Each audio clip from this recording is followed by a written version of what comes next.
আমার প্রিয় শ্রোতা বন্ধুরা, আপনারা এখন শুনছেন গল্পের ডালি বাই পামেলা। আমি পামেলা, আমার চ্যানেলে আপনাদের সবাইকে স্বাগত জানাচ্ছি। আমি এখন পাঠ করতে যাচ্ছি ডক্টর নিহারঞ্জন গুপ্তের একটি রহস্য উপন্যাস নগর নটির পরবর্তী তথা শেষ অধ্যায়। আমার গল্প পড়া যদি আপনাদের ভালো লাগে তাহলে প্লিজ লাইক, শেয়ার, কমেন্ট করে চ্যানেলটিকে সাবস্ক্রাইব করবেন। যারা আমাকে সাবস্ক্রাইব করছেন তাদের অসংখ্য ধন্যবাদ জানাচ্ছি। আর যারা এখনো পর্যন্ত করে উঠতে পারেননি তারা প্লিজ প্লিজ আমাকে সাবস্ক্রাইব করে আমার পাশে থাকবেন, আমাকে মোটিভেট করবেন, যাতে আমি ভালো ভালো এবং নতুন ধরনের গল্প এবং বিভিন্ন স্বাদের গল্প উপন্যাস আপনাদের সামনে এনে পাঠ করতে পারি। সেই সুযোগ আপনারা প্লিজ আমাকে দেবেন। এছাড়া চ্যানেল লিংক ডেসক্রিপশন বক্সে আমার সবসময় দেওয়া থাকে, আপনারা প্লিজ অনুগ্রহ করে সেটা ভিজিট করবেন।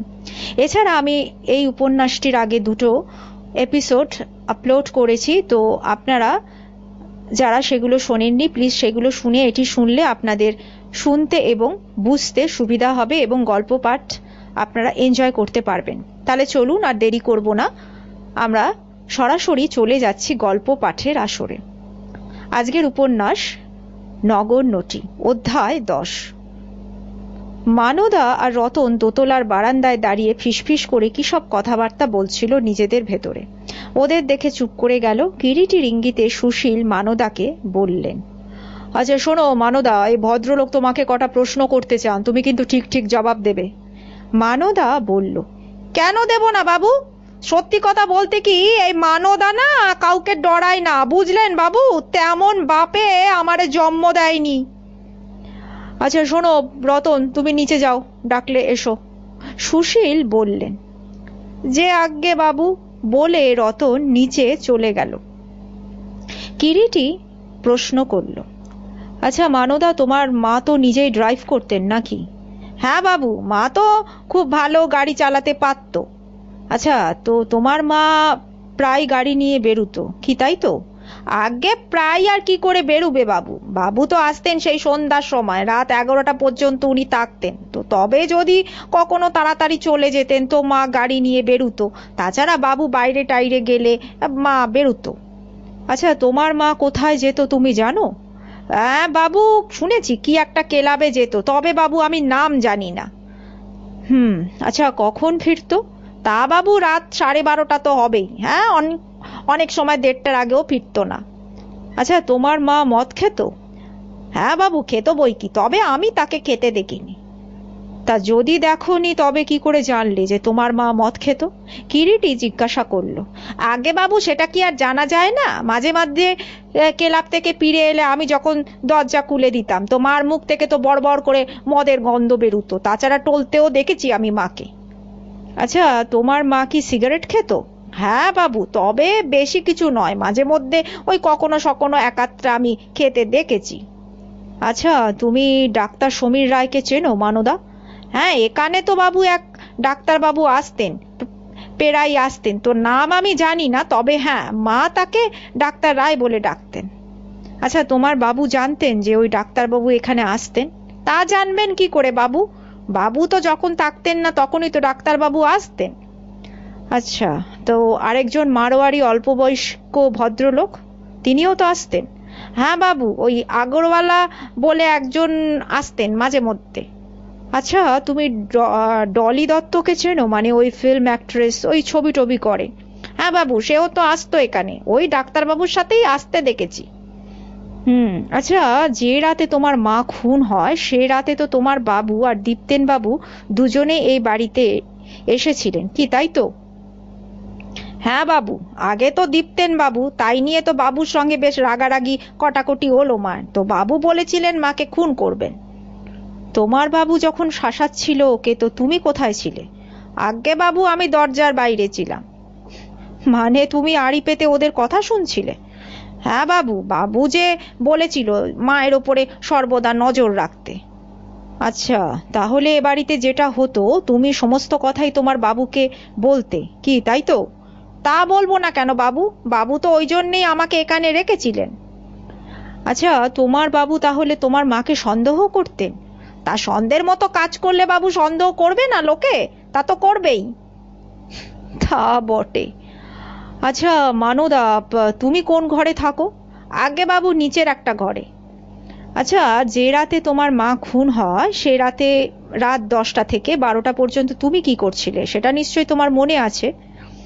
হ্যাঁ বাবু, বাবু তো রাগারাগি করে চলে যাবার পর রাত 10:30 পৌনে 11টা পর্যন্ত আমি নিচে ছিলাম। তো ভেবেছিলাম মা হয়তো গাড়ি নিয়ে বেরুবে, কিন্তু সেটা যখন মা বেরুলো না তো আমি বুঝলাম যে মা তো আর বেরুবে না। তো আমি তখন উপরে গেলাম মাকে খাবার কথা বলতে। আচ্ছা, তো তুমি গিয়ে কি দেখলে? আমি বাবু দেখলাম মার ঘরের দরজা বন্ধ। আচ্ছা, তারপর? তারপর তো বাবু অনেক ডাকাডাকি করলাম, তো মা বললেন তিনি খাবেন না, আর আমাদের উনি কে নিতে বললেন। আচ্ছা, তো তোমার মার গলার স্বর তুমি স্পষ্ট শুনেছিলে? আগে মার গলার স্বর সামান্য একটু বাবু জড়ানো ছিল, তবে হ্যাঁ মার গলা আমি শুনেছি। তারপর তো আমি নিচে গিয়ে রতন আর আমি খেয়ে নিয়ে শুয়ে পড়ি। আচ্ছা, তো তুমি ওপরতলা কিছু শব্দ শোনোনি সে রাত্রে? আগে না বাবু, শুনিনি তো। হুম। আচ্ছা শোনো, ঠিক আছে, তুমি এক কাজ করো তো, একটু রতনকে পাঠিয়ে দাও তো। একটু পরে রতন এলো। কিরিটি তাকে প্রশ্ন করলো, আচ্ছা রতন, সে রাত্রে তুমি কখন শুয়েছিলে? আগে বাবু বোধহয় 11:30 বাজতে শুনেছিলাম আমি। মানে সেটা যে 11:30 সেটা কি করে বুঝলে? 12:30 বা 1:30টাও তো হতে পারে। আগে বাবু মানদা বলেছিল যে রাত 11:30 বাজলো রতন। হুম। আচ্ছা রতন, পরের দিন তুমি কখন সদর খোলো? আগে যখন থানায় খবর দিতে যাই তখনই খুলেছিলাম। তা তোমার বাবুকে আগে ফোনে তুমি খবর না দিয়ে তুমি কেন থানায় গেলে? আগে বাবু মানদাই বলল। হুম। আচ্ছা রতন, নিচের যে ঘরটায় সর্বদা তালা দেওয়া থাকতো সেটা তুমি কাউকে খুলতে দেখেছো কখনো? আগে বাবু মার কাছেই চাবি থাকতো, মাই তো মাঝে মধ্যে খুলতেন। কাউকে আমি ওই ঘরের দরজা খুলতে কখনো দেখিনি। তা তোমার কখনো কৌতূহল হয়নি যে কেন একটা ঘরে সর্বদা তালা দেওয়া থাকে? আগে না বাবু। আচ্ছা, মানদা কখনো ওই ঘরে ঢোকেনি? আগে আমি তো দেখিনি বাবু। মানদা ও রতনকে জিজ্ঞাসা করে কিরিটি সুশীল চক্রবর্তীকে নিয়ে আবার সারা বাড়িটা ঘুরে ঘুরে দেখল। বাড়ি থেকে বের হয়ে জিপে উঠে কিরিটি বলল, হ্যাঁ শোনো সুশীল, তোমায় একটা কাজ করতে হবে। হ্যাঁ বলুন দাদা। ডক্টর সমীর রায় আর ওই অভিনেত্রী, হ্যাঁ কি নাম যেন, ডলি দত্ত, হ্যাঁ ওদের একটু খোঁজ খবর তুমি নাও। কাল পরশু যখন হোক তুমি ওদের একটু থানায় ডেকে পাঠাও। থানায়? হ্যাঁ, আর এক কাজ করো, তোমার ওই ডিসিডিডি মিস্টার চট্টরাজকে আমার কথা বলে তুমি বলবে যে ওদের লালবাজারে এনে যেন জিজ্ঞাসাবাদ করে। ঠিক আছে দাদা, সেটাই মনে হয় ভালো হবে। আপনি বরং ফোনে মিস্টার চট্টরাজকে একটু প্লিজ বলুন যে আমি আপনাকে বাড়িতে নামিয়ে দিয়ে তাহলে এক্ষুনি আমি লালবাজারে যাচ্ছি। হ্যাঁ আচ্ছা, ভালো কথা। তুমি কি ময়না তদন্তের রিপোর্ট পেয়েছো? হ্যাঁ সে তো দাদা কালকেই এসে গেছে, আপনাকে আমি বলতে ভুলে গেছি। আচ্ছা, আর ওই ফোরেন্সিক ভিসেরা আর অন্যান্য জিনিস? না ওগুলো তো এখনো আসেনি, তবে আমি আশা করছি যে 2-4 দিনের মধ্যে এসে যাবে। ডিসিডিডি মিস্টার চট্টরাজকে বলতে তিনি ডক্টর সমীর রায় ও ডলি দত্তকে লালবাজারে ডেকে আনাবার ব্যবস্থা করলেন এবং কিরিটির ব্যাপারটা নিয়ে মাথা ঘামাচ্ছে শুনে আরো খুশি হলেন। লালবাজার থেকে ফিরতে ফিরতে বেলা 3টে হয়ে গেল সুশীল চক্রবর্তীর। থানায় ঢুকে তিনি দেখলেন কিরিটি তার ঘরে বসে রয়েছে। সুশীল চক্রবর্তী কিরিটিকে দেখে বললেন, এ কি দাদা, আপনি কতক্ষণ? এই তো মিনিট 10। কই দেখি তোমার পোস্টমর্টেম রিপোর্ট কি এসছে। সুশীল চক্রবর্তী পোস্টমর্টেম রিপোর্ট কিরিটির দিকে এগিয়ে দিলেন। ময়না তদন্তের রিপোর্টে লেখা হয়েছে শ্বাসরোধ করে হত্যা করা হয়েছে এবং মৃত্যুর সময় সম্ভবত 11:30 থেকে 12:30টার মধ্যে কোনো এক সময়। শরীরের কোথাও বিশেষ কোনো আঘাতের চিহ্ন পাওয়া যায়নি, যাতে করে প্রমাণিত হতে পারে যে মৃত্যুর পূর্বে নিহত ব্যক্তি কোনো রকম স্ট্রাগল করেছিল। মৃতর হাতে এবং পায়ে অনেকগুলো কালো কালো চিহ্ন পাওয়া গেছে, আর ভিসেরার রিপোর্ট এখনো এসে পৌঁছায়নি। সুশীল চক্রবর্তী বললেন, আচ্ছা দাদা, হিন্দুস্তান রোডের বাড়ি থেকে যে বাক্স ভরা সিগারেট পাওয়া গিয়েছে, আপনি বলছিলেন যে এগুলো সম্ভবত নিষিদ্ধ নেশার সিগারেট, তো ওর মধ্যে কি আছে বলে আপনার মনে হয়? দেখো, ওর মধ্যে গাঁজা বা ভাং জাতীয় নেশার বস্তু আছে বলে আমার মনে হয়। আর ওই যাদের তোমরা বলো ওই হ্যাসিস সিগারেট আর কি, আমাদের দেশে ভারতীয় গাঁজা থেকে ওই বস্তুটা তৈরি হয়ে থাকে, তো ফার্মাকোপিয়াতেও তুমি ওর কথা পাবে। আর ওই পশ্চিমের দেশগুলোতে এই ধরনের সিগারেট নেশার জন্য প্রচুর ব্যবহৃত হয়, ভারতীয় গাঁজা থেকেই মূলত এটা তৈরি হয়। তা আমার দেখো সুশীল মনে হয় যে চোরাই পথে ওই নেশার কারবার মালঞ্চ দেবী চালাতো। অবশ্য সে একা নয়, সঙ্গে তার দলবল ছিল। তো আর ওই নেশার চোরা কারবার করে প্রচুর অর্থ সে উপার্জন করতো, মালঞ্চ এবং তার সঙ্গী সাথীরা। তবে কি দাদা আপনার মনে হয় যে মৃত্যুর পিছনে ওই চোরা কারবারের কোনো একটা ব্যাপার রয়েছে? হ্যাঁ সুশীল, সেটা থাকলে আমি আশ্চর্য হব না। হ্যাঁ যাক, এবার আমি উঠি। শোনো, তোমাদের ডিসিডিডি আমাকে ফোন করেছিলেন, আমি সেখানে একবার যাব। অধ্যায় 11। পরের দিন বেলা 9টা নাগাদ কিরিটি লালবাজারে ডিসিডিডি মিস্টার চট্টরাজের অফিস ঘরে প্রবেশ করে দেখে একজন মধ্যবয়সী সুদর্শন ভদ্রলোক পরনে দামি স্যুট চট্টরাজের মুখোমুখি বসে। চট্টরাজ কিরিটিকে চোখের ইঙ্গিতে চেয়ারে বসতে বললেন। তারপরে ডিসিডিডি বললেন, আচ্ছা ডক্টর রায়, আপনার ওই হিন্দুস্তান রোডের বাড়িতে যাতায়াত ছিল সে কথা আমরা গতকালই কিন্তু জানতে পেরেছি।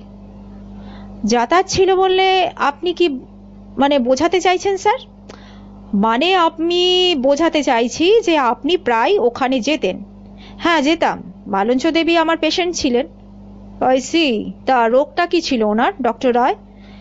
নানা ধরনের অসুখ ছিল, তবে প্রায় মাইগ্রেন আর পেটের একটা কলিক পেনে ও ভুগত।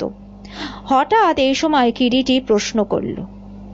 কিরিটি বলল, এক্সকিউজ মি ডক্টর রয়, একটা কথা, আপনি কি জানতেন যে মহিলাটি গাঁজা জাতীয় কোনো নিষিদ্ধ নেশা করতেন?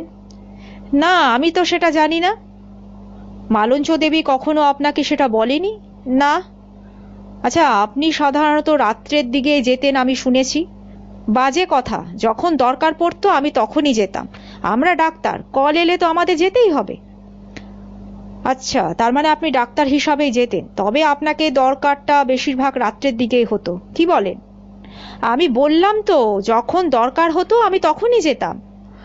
আচ্ছা, তা মিস্টার সুরজিৎ ঘোষাল ব্যাপারটা কি জানতেন? হ্যাঁ জানতেন বই কি, তার কল পেয়েই তো আমি প্রথমে সেখানে গিয়েছিলাম। তার সুরজিৎ ঘোষালের সঙ্গে মালঞ্চ সম্পর্কের কথাটা নিশ্চয়ই আপনি জানতেন, মানে অর্থাৎ মালঞ্চ তার কিপিং এ ছিল সেটা নিশ্চয়ই আপনি জানতেন। দেখুন স্যার, আমার জানার কোনো দরকার হয়নি, and that was none of my business. আচ্ছা ডক্টর রয়, আপনি দীপ্তেন ভৌমিককে চেনেন? হ্যাঁ পরিচয় আছে, সমীর ডাক্তার বললেন। আচ্ছা, তিনি হিন্দুস্তান রোডের বাড়িতে যেতেন সেটা নিশ্চয়ই আপনি জানেন? না, আমি কখনো তাকে যেতে দেখিনি। আচ্ছা ডক্টর রয়, বালিগঞ্জ সার্কুলার রোডে একটা নাইট ক্লাব আছে, সোসাইটির অভিজাত নরনারীরা সেখানে রাত্রে মিলিত হয়, তো ক্লাবটা আপনি কি জানেন? হ্যাঁ জানি। মানে আপনিও তো সেখানে প্রায় যেতেন আমরা শুনেছি, তো সেখানে আপনার দীপ্তেন ভৌমিকের সঙ্গে কখনো দেখা হয়নি? না, আমি ঠিক মনে করতে পারছি না। আচ্ছা, আর মিস্টার সুরজিৎ ঘোষালের সঙ্গে? না, আমি কখনো তাকে ওখানে দেখেছি বলে তো মনে পড়ছে না। আচ্ছা, মালঞ্চ দেবী তাকে নিশ্চয়ই ওই নাইট ক্লাবে আপনি যেতে দেখেছেন? হ্যাঁ সেটা দেখেছি, তিনি মাঝে মধ্যে ওখানে যেতেন। আচ্ছা ডক্টর রয়, আপনি অভিনেত্রী ডলি দত্তকে চেনেন? না, আমি তো ও নাম কখনো শুনিনি। ডিসিডিডি প্রশ্ন করলেন। আচ্ছা, আপনার ব্যাংকে কোনো ভল্ট নেই? না মশাই, নেই। আমাদের আয়টা আপনারাই কেবল খালি দেখেন, ব্যাড দিকটা কখনো ভেবে দেখেন না। আমার যেমন আয় তেমন আমার খরচও বটে। আচ্ছা, আরেকটা কথা একটু বলুন তো, আপনি তো মালঞ্চ দেবীর ফ্যামিলি ফিজিশিয়ান ছিলেন, তিনি গাঁজা ছাড়া অন্য কোনো নেশা করতেন বলে আপনি কি জানেন? হ্যাঁ করতেন, she was addicted to pethidine. প্রথমে অ্যাবনর্মাল অ্যাবডোমিনাল একটা কলিকের জন্যে ও নিত, পরে সেটা ওর অভ্যেসে দাঁড়িয়ে গিয়েছিল। তা উনি কি নিজে নিজেই ইঞ্জেকশনটা নিতেন? হ্যাঁ, শেষের দিকে তো আমি জানি সেটাই ও নিত। আচ্ছা, আপনি তাকে ওই মারাত্মক বিষ শরীরে নিতে নিষেধ করেননি? আমি বহুবার করেছি, কিন্তু মালঞ্চ শোনেনি। পেথিডিনের নেশা কিন্তু বড় একটা মারাত্মক নেশা, একবার ওই নেশার কবলে পড়লে রেহাই পাওয়াটা খুব দুষ্কর। আচ্ছা, তিনি তো আরেকটা নেশা করতেন আমরা যতদূর জেনেছি, আপনি সে সম্পর্কে কিছু জানেন? আরেকটা নেশা? মানে কিসের নেশা? হ্যাসিস? গুড লর্ড, না, আমি তো কিছু জানি না, and I don't think so. প্রশ্নোত্তরের পরে ডক্টর রায়কে মিস্টার চট্টরাজ যাবার অনুমতি দিলেন। অভিনেত্রী ডলি দত্তকে কিন্তু তার টালার বাড়িতে খোঁজ করে পাওয়া গেল না। তার স্বামী জীবন দত্ত বললেন ছবির ব্যাপারে ও বোম্বে গিয়েছে। সুশীল চক্রবর্তী ডলি দত্ত সম্পর্কে খোঁজ খবর নিলেন। বয়স 30-এর মধ্যে, খান তিনেক ছবিতে কাজ করছে বেশ কয়েক বছর আগে, এবং কোনো ছবি তার দাঁড়ায়নি। বর্তমানে 3-4 বছর তার হাতে কোনো কাজই নেই। তার স্বামী জীবন দত্ত ব্রোকার, বেশ ভালো রোজগার করেন, সচ্ছল অবস্থা। ডলি দত্ত গ্র্যাজুয়েট এবং হাই সোসাইটিতে তার যাতায়াত ও মেলামেশা রয়েছে। নিজের একটা ফিয়াট গাড়ি আছে, সেটা নিয়ে প্রায় সে ঘুরে বেড়ায়। ডলি দত্ত একদিন নিজেই লালবাজারে এসে হাজির হলো। গাড়ি থেকে নেমে গটগট করে সিঁড়ি দিয়ে উঠে একেবারে চট্টরাজের ঘরের সামনে গিয়ে দাঁড়ালো। দরজার গোড়ায় প্রহরারত সার্জেন্ট ডলি দত্তকে বাধা দিয়ে বলল, কাকে চাই? আমি মিস্টার চট্টরাজের সঙ্গে দেখা করব, আপনি বলুন। ফিল্ম অ্যাক্ট্রেস ডলি দত্ত এসেছেন। সার্জেন্টের নামটা শোনা ছিল। বলল, একটু অপেক্ষা করুন ম্যাডাম, আমি খবর দিচ্ছি। বলে সার্জেন্ট ঘরের মধ্যে ঢুকে গেল। পর মুহূর্তে বেরিয়ে এসে বলল, আপনি যান ম্যাডাম ভেতরে। চট্টরাজ তার নিজের অফিসে বসে একটা রিপোর্ট দেখছিলেন। ডলি দত্ত ভেতরে ঢুকতেই তিনি বললেন, আসুন, বসুন ম্যাডাম। শুনলাম থানা থেকে আমার বাড়িতে কেউ আমার খোঁজ নিয়েছিল।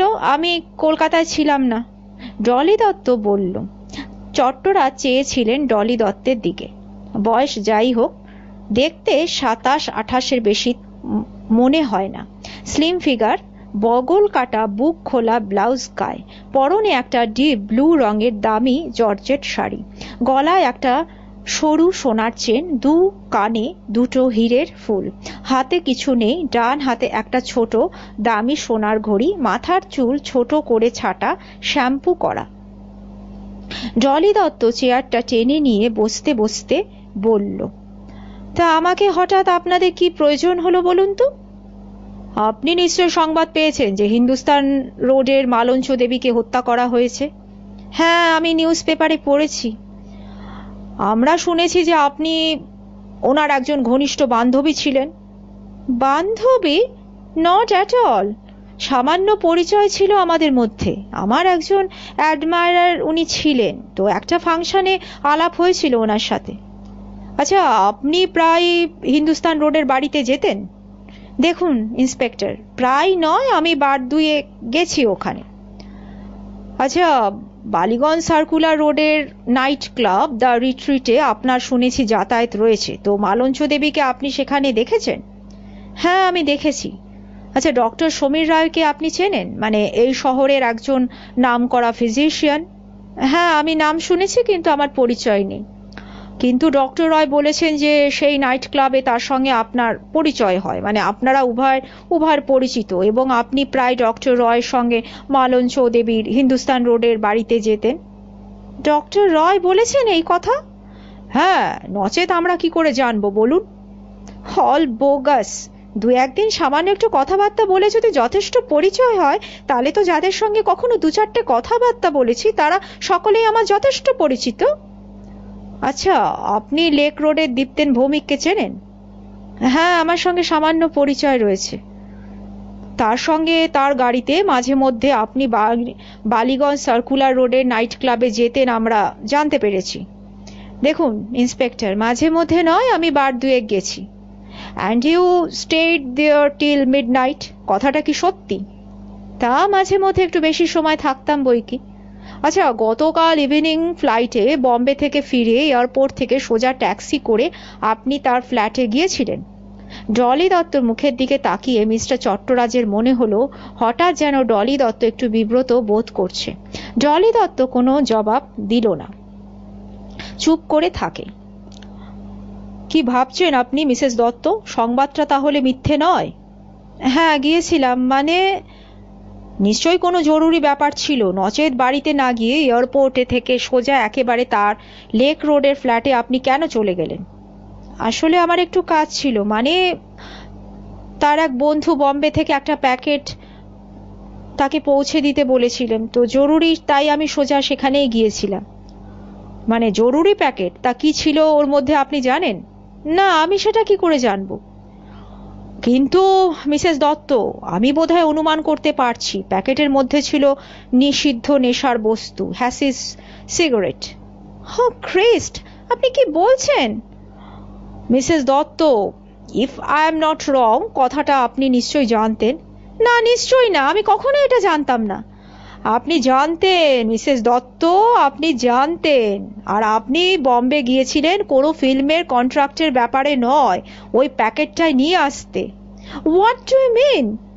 মিসেস দত্ত, দেখুন, আপনি নিঃসন্দেহে বুদ্ধিমতী, কিন্তু অস্বীকার করে কোনো লাভ নেই। আপনি জানতেন যে হিন্দুস্তান রোডের বাড়িটা একটা ডেন ছিল, আর ওখানে এই নিষিদ্ধ বস্তু হ্যাসিসের লেনদেন চলতো। বিলিভ মি অফিসার, আমি এ সমস্ত ব্যাপারে কিচ্ছু জানি না। আমি জানলে ওই বাড়ির ত্রিসীমানায় আমি যেতাম না। Please, why don't you believe me? দেখুন মিসেস দত্ত, আপনি এ সমস্ত অস্বীকার করে কিছু লাভ হবে না। আচ্ছা, আপনি বলুন তো, ব্যাংকে আপনার কোনো অ্যাকাউন্ট কি আছে? Bank account? হ্যাঁ, কারণ আমরা খবর পেয়েছি যে রোজগার আপনি বেশ ভালোই করেন, এবং সেটা ওই ফিল্ম লাইন থেকে কিন্তু নয়। আপনি জানেন না যে আমার স্বামী একজন ব্রোকার, এবং সে কিন্তু যথেষ্ট রোজগার করে। সে প্রতি মাসে আমাকে অনেক টাকা হাত খরচাও দেয়। ফিল্মের অভিনয় করাটা আমার একটা, মানে আপনি পেশা বলবেন না, ওটা আমার একটা নেশা বলতে পারে। ব্যাংকে আমার সামান্য একটা অ্যাকাউন্ট আছে। ব্যাংকের নাম দিচ্ছে, আপনারা খোঁজ নিলে জানতে পারবেন। ওকে, ঠিক আছে, আপনি এখন যেতে পারেন। তবে হ্যাঁ, আপনাকে হয়তো ভবিষ্যতে আবার আমাদের প্রয়োজন হবে। আমাদের না জানিয়ে আপনি প্লিজ কলকাতার বাইরে যাবেন না। কিন্তু কেন? আপনারা কি মালঞ্চের হত্যার ব্যাপারে আমাকে সন্দেহ করছেন? দেখুন, আমরা মালঞ্চ দেবীর হত্যার ব্যাপারে সকলকেই সন্দেহ করছি, দ্যাটস ন্যাচারাল। বিশেষ করে যারা মালঞ্চ দেবীর সঙ্গে ঘনিষ্ঠ ছিল, যাদের ওখানে যাতায়াত ছিল। আচ্ছা, আপনি এখন আসুন। ডলি দত্ত আসবার সময় যেভাবে গটগট করে এসেছিলেন, বেরুবার সময় কিন্তু তেমন নয়। গতিটা একটু স্লথ মনে হলো। একটু পরে ডলি দত্তর গাড়িটা লালবাজারের গেট দিয়ে বের হয়ে গেল। অধ্যায় 12। ডলি দত্ত বের হয়ে যাবার পরে চট্টরাজ কিরিটির সঙ্গে ফোনে যোগাযোগ করে বললেন, আচ্ছা রায় সাহেব, একবার আমার অফিসে আপনি আসতে পারবেন? কিরিটি বলল, আচ্ছা ঠিক আছে, আমি সন্ধ্যের পরে যাব। ফোনের রিসিভারটা নামিয়ে নিয়ে রেখে কিরিটি তক্ষুনি বেরোবার জন্য প্রস্তুত হলো। একবার সুশীল চক্রবর্তীর ওখানে যেতে হবে। কৃষ্ণা জিজ্ঞাসা করল, কি ব্যাপার, তুমি বেরোচ্ছ নাকি? হ্যাঁ কৃষ্ণা, একবার ভাবছি সুশীলের ওখানে যাব। যেতে হবে না দাদা, আমি এসে গেছি বলে হাসতে হাসতে সুশীল চক্রবর্তী ঘরের মধ্যে এসে ঢুকলেন। কিরিটি বলল, আরে এসো এসো সুশীল, তোমার কাছেই যাচ্ছিলাম আমি। বৌদি, কফি কিন্তু চাই। কৃষ্ণা ঘর থেকে বের হয়ে গেল। সুশীল বলল, আপনার অনুমানই ঠিক দাদা, ওগুলো সব হ্যাসিস সিগারেট। দেখো ভায়া, তোমাকে তো আমি বলেইছিলাম মালঞ্চর ঘরটা আরেকবার ভালো করে সার্চ করতে। হ্যাঁ দাদা, করেছি, কিন্তু ঘরটা তন্ন তন্ন করে খুঁজেও কিন্তু হাইপোডার্মিক সিরিঞ্জ বা পেথিডিন অ্যাম্পুল আমি কিন্তু পাইনি। কিন্তু ভায়া, হিসাবে যে মিলছে না। কিরিটি যেন একটু চিন্তিত হলো। কি ভাবছেন দাদা? সুশীল চক্রবর্তী জিজ্ঞাসা করল। মানে কিসের কি হিসেব আবার মিলছে না আপনার? না, ভাবছি তাহলে পেথিডিন অ্যাম্পুল বা হাইপোডার্মিক সিরিঞ্জ পাওয়া গেল না কেন? যে পেথিডিন অ্যাডিক্টেড, তার ঘরে তো ওই দুটো বস্তু থাকবে। সেটা থাকবে না সেটা তো হতে পারে না। তবে কি হত্যাকারী কাজ শেষ হয়ে যাবার পরে ওই দুটো বস্তু ঘর থেকে নিয়ে গেল? আর তাই যদি হবে, তাহলে আমরা দুটো ডেফিনিট কনক্লুশনে পৌঁছতে পারি। কিন্তু সুশীল, কি কনক্লুশন দাদা? দেখো, ফার্স্টলি হচ্ছে হত্যাকারী আননোন থার্ড পার্সন নয়, সে মালঞ্চর বিশেষ পরিচিত জনের মধ্যেই একজন। আর দ্বিতীয়ত, মালঞ্চ যে পেথিডিন অ্যাডিক্টেড সেটা সে ভালো করে জানতো, এবং সেটা তার পক্ষে একটা সুবিধার কারণ হয়েছিল। সুশীল চক্রবর্তী কিরিটির ইঙ্গিতটা সহজেই বুঝতে পারেন। বলেন, তাহলে তো দাদা ওই পরিচিত 5 জনের মধ্যে কেউ একজন হবেন। হ্যাঁ, মালঞ্চর স্বামী সুশান্ত মল্লিক, তার বাবু সুরজিৎ ঘোষাল, দীপ্তেন ভৌমিক এবং ডক্টর সমীর রায়, আর তার পেয়ারের চোরাই কারবারের পার্টনার ও শ্রীমতী ডলি দত্ত। কিরিটি বলল। কিরিটির মুখের দিকে চেয়ে থাকেন সুশীল চক্রবর্তী। দেখো সুশীল, এখন কথা হচ্ছে যে ওরা সকলেই মালঞ্চর বিশেষ পরিচিত জন হলেও ওরা সকলেই কি জানতো যে মালঞ্চ পেথিডিন অ্যাডিক্টেড, একমাত্র ওই ডাক্তার ছাড়া? দেখুন দাদা, একসঙ্গে মেলামেশা, এক সূত্রে বাঁধা, একই ইন্টারেস্ট, ওদের সকলের জানাটাই তো স্বাভাবিক। কি জানি, হতেও পারে। তবে দেখো সুশীল, আমার কেন যেন মনে হচ্ছে যে সুরজিৎ ঘোষালকে অনায়াসে লিস্ট থেকে এলিমিনেট করা যেতে পারে। কেন দাদা?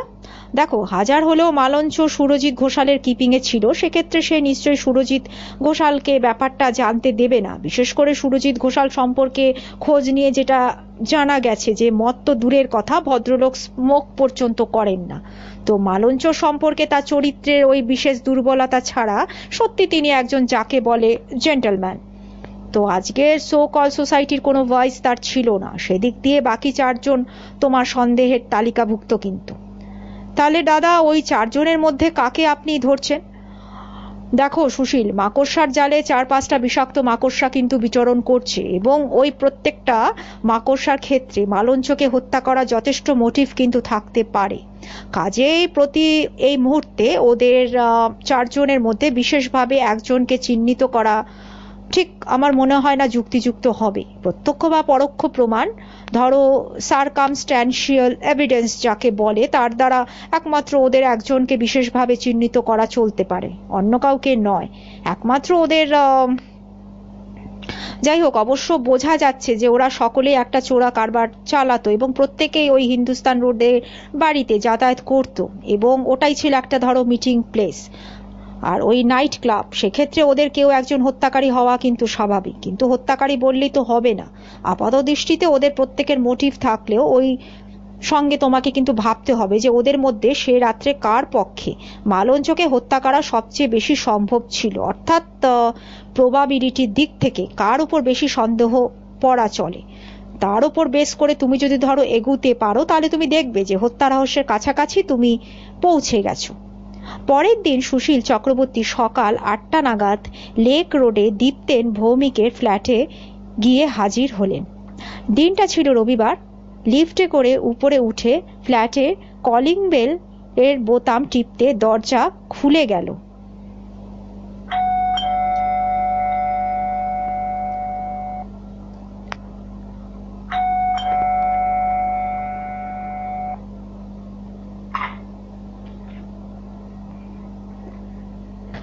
ধোপদুরস্ত জামা কাপড় পরা মধ্যবয়সী ভিত্ত শ্রেণীর একটি লোক দরজাটা খুলে বলল, কারেসান? আচ্ছা, এখানে দীপ্তেন ভৌমিক আছে?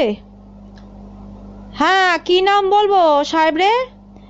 আচ্ছা বলো, একজন ভদ্রলোক দেখা করতে চান, বিশেষ জরুরি প্রয়োজন। আচ্ছা বসেন, আমি সাহেবরে খবর দিচ্ছি। তবে রবিবার তো সাহেব কারোর সঙ্গে দেখা করেন না, আপনার সঙ্গেও দেখা করবেন কিনা আমি তো জানি না। একটা কাগজ দাও, আমি আমার নামটা একটু লিখে দিচ্ছি। সুশীল চক্রবর্তীর দিকে এক টুকরো কাগজ এগিয়ে দিল বেয়ারা। সুশীল চক্রবর্তী কাগজটাতে নাম লিখে দিলেন ও কাগজটা নিয়ে চলে গেল। বেশ বড় সাইজের একটা হল ঘর, ওয়াল টু ওয়াল কার্পেট পাতা, বেশ দামি নরম পুরু কার্পেট, সুন্দরভাবে সাজানো ঘরটা। সোফা সেট সুন্দর, বুক কেস, ডিভান, কাচের শো কেস, সমস্ত কিছুই রয়েছে। দেওয়ালে দীপ্তেন ভৌমিকের একটা রঙিন বড় ফটো। জানলা দরজায় দামি পর্দা ঝুলছে। কয়েক মিনিটের মধ্যে পরনে স্লিপিং পায়জামা ও গায়ে গাউন জড়ানো, মুখে সিগারেট, বের হয়ে এলেন দীপ্তেন ভৌমিক। এসে বললেন, আচ্ছা আপনি কি মিস্টার চক্রবর্তী? তা কি প্রয়োজন? আপনি বসুন, আমি বলছি।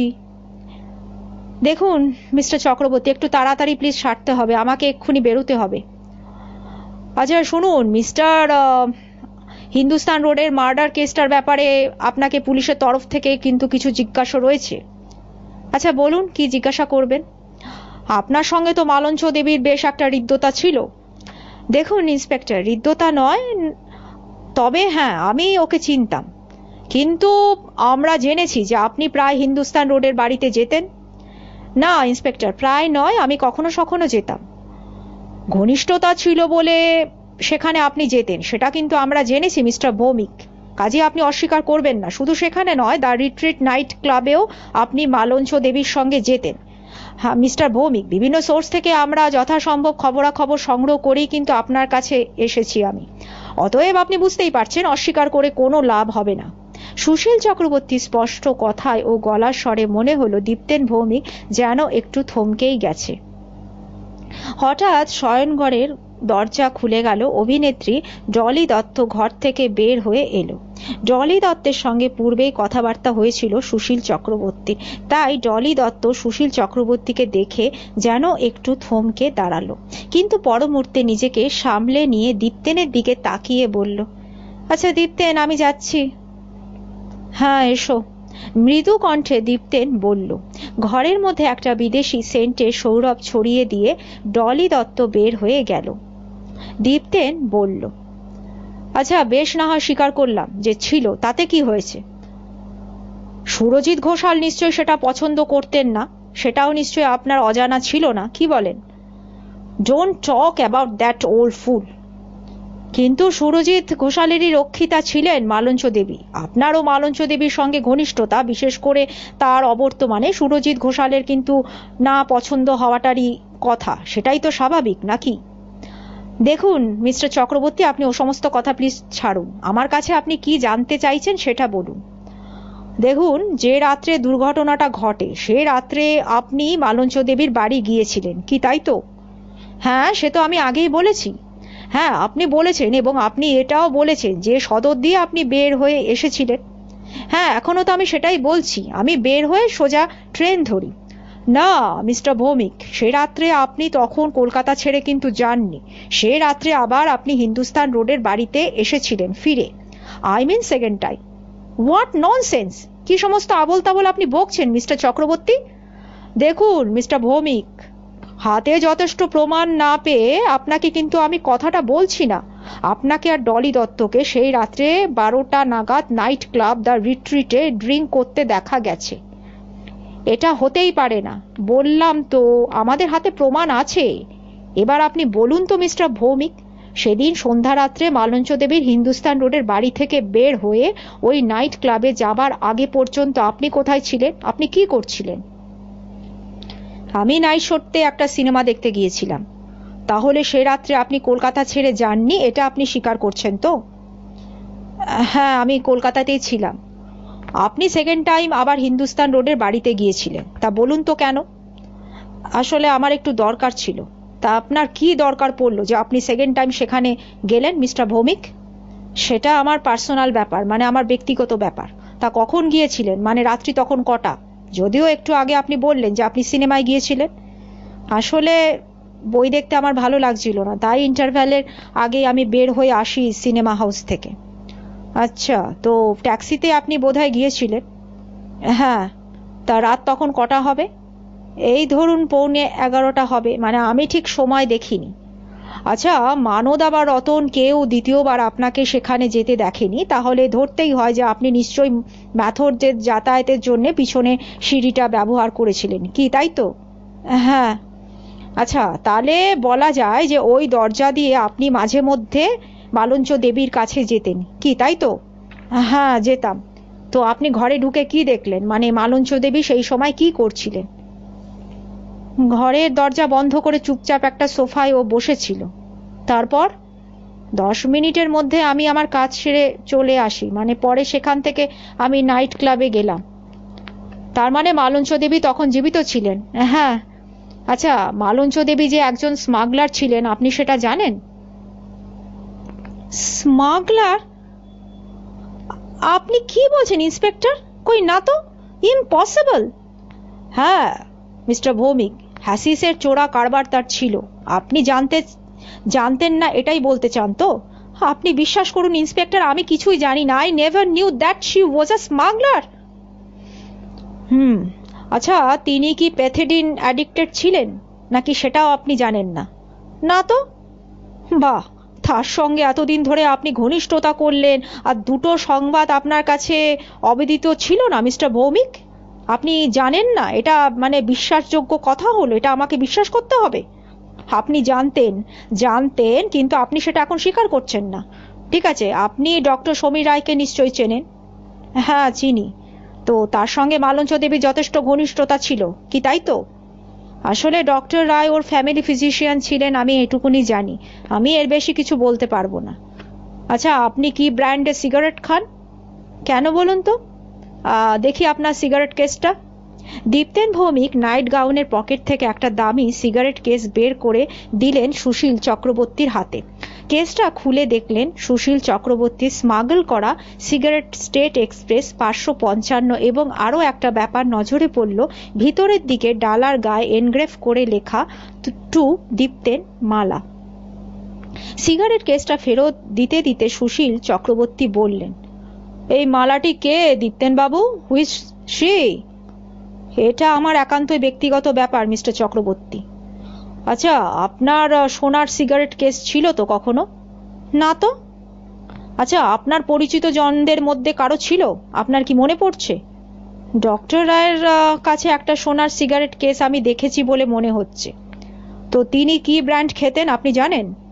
Same brand, state express 555। ওকে, ঠিক আছে, আপনারা সময় নষ্ট করব না। তবে হ্যাঁ, আপনাকে আবার আমাদের কিন্তু প্রয়োজন হতে পারে। কলকাতার বাইরে গেলে পুলিশের পারমিশন ছাড়া আপনি যাবেন না, বুঝেছেন? ঠিক আছে, ঠিক আছে, চলি। সুশীল চক্রবর্তী অতঃপর উঠে দাঁড়ালেন। অধ্যায় 13। মালঞ্চ হত্যা রহস্য আরো ঘনীভূত হলো, তার আভাস পাওয়া গেল দিন 2 পরে সংবাদপত্রে প্রকাশিত সংবাদে। শহরের কোনো এক নামকরা ডাক্তার ও কোনো এক কোম্পানির বড় অফিসারের ব্যাংকের লকার থেকে প্রচুর গিনি ও কারেন্সি নোট পাওয়া গিয়েছে, যে অর্থের কোনো বিশ্বাসযোগ্য এক্সপ্লানেশন ওই দুজনের একজনও দিতে পারেননি। ওরা দুজনে নিহত মালঞ্চ দেবীর বিশেষ ঘনিষ্ঠ ও পরিচিত ছিলেন। আরও একটি সংবাদ, মালঞ্চ দেবী পেথেডিনে অ্যাডিক্টেড ছিলেন। হিন্দুস্তান রোডের বাড়ির একটি তালাবন্ধ ঘরে তল্লাশি চালিয়ে পুলিশ বহু টাকা নিষিদ্ধ নেশার বস্তু পেয়েছে। ওই হত্যার ব্যাপারের সঙ্গে জড়িত সন্দেহে পুলিশ মালঞ্চ দেবীর পেয়ারের দাসী মানদা দাসীকে গ্রেপ্তার করেছে। দিন 2 পরে আবার সংবাদ বেরুলো কাগজে কাগজে। শহরের এক নামকরা অ্যাডভোকেট জগৎ চৌধুরী মানদার জামিনের জন্য আদালতে আবেদন রেখেছিলেন, কিন্তু পাবলিক প্রসিকিউটর সদানন্দ মিত্র তার বিরোধিতা করেন। জজ আরও তদন্ত সাপেক্ষে মানদার জামিন অনুমোদন করেননি, তাকে জেল হাজতে রাখার নির্দেশ জারি করেছেন। সুরজিৎ ঘোষালের জামিনের প্রশ্ন নিয়ে জজ সাহেব বিবেচনা করবেন আগামী মঙ্গলবার। ওই দিন সন্ধ্যার দিকে সোমনাথ ভাদুড়ী তার চেয়ারে বসে কিরিটির সঙ্গে মামলার ব্যাপার নিয়ে আলোচনা করছিলেন। কিরিটি বলছিল, আচ্ছা ভাদুড়ী মশাই, মানদা যে অনেক কিছুই জানে সেটা অনুমান করে আমি সুশীলকে পরামর্শ দিয়েছিলাম যে ওকে গ্রেপ্তার করতে। তো আপনার ব্যাপারটা কি সঠিক মনে হচ্ছে? না, আমারও মনে হচ্ছে কাজটা ভালোই হয়েছে রায়মশাই। আপনার কাছে যেটা আমি শুনলাম তাতে মনে হচ্ছে যে হত্যাকারীকে নানাভাবে মানদা সাহায্য নিতে হয়েছে, কিন্তু মানদা জামিনের ব্যাপারে আমাদের জগৎ চৌধুরীকে কে ব্রিফ দিয়েছেন সেটাই আমি ঠিক বুঝতে পারছি না। হ্যাঁ ভাদুড়ী মশাই, যার বেশি ইন্টারেস্ট নিঃসন্দেহে সেই দিয়েছে। কিরিটি বলল, হ্যাঁ, কিন্তু কে সে? মানে কাকে আপনার সন্দেহ হয় রায়মশাই? যার সন্দেহ যার উপরেই হোক না কেন, একটা ব্যাপারে কিন্তু আমি নিশ্চিন্ত হয়েছি ভাদুড়ী মশাই, মানদা অনেক কিছুই জানে। আর সেটা আমার তাই অনুমান বলতে পারেন যে হত্যাকারী মানদার জন্য ব্যস্ত হয়ে উঠেছে, কিন্তু সে জানে না যে ওই রকম চরিত্রের এক মেয়ে মানুষকে বিশ্বাস করে সে কত বড় ভুল করেছে, এবং শেষ পর্যন্ত হয়তো মানদার হাত দিয়ে ফাঁসির দড়িটা তার গলায় এঁটে বসবে।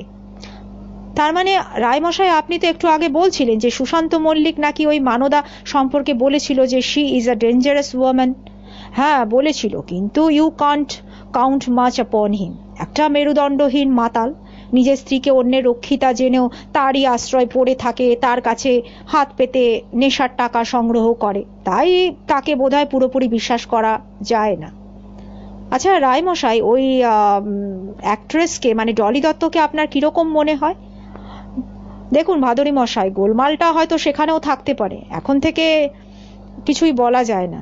হ্যাঁ, এটা তো বুঝতে পারা গিয়েছে যে দীপ্তেন ভৌমিককে মালঞ্চ ভালোবাসতো, তাই হয়তো সে ডলি দত্তর প্রতি দীপ্তেনের আকর্ষণটা ভালো চোখে কখনো দেখেনি, এবং ডলি দত্তও মালঞ্চকে ওই অনুরূপ সুনজরে কখনোই দেখতো না। ফলে সম্ভবত পরস্পরের প্রতি একটা জেলাসির ব্যাপারটা হওয়া উচিত দীপ্তেন ভৌমিককে কেন্দ্র করে। আর কে বলতে পারে যে সেই ঈর্ষাকে মন্থন করেই হয়তো হলাহল উঠে এসেছিল, যে হলাহল মালঞ্চর মৃত্যু ঘটিয়েছে। আর ওই ডাক্তারটা, দেখুন, আমার যতদূর মনে হয় যে ভদ্রলোক চোরা কারবারের একজন কিন্তু অংশীদার, এবং সেক্ষেত্রে ওই মাকড়সার জালে তারও জড়িয়ে পড়াটা বেশ স্বাভাবিক। আচ্ছা রায়মশাই, আপনার কি মনে হয় যে মালঞ্চর স্বামী সুশান্ত মল্লিক এই চোরা কারবারে রয়েছে?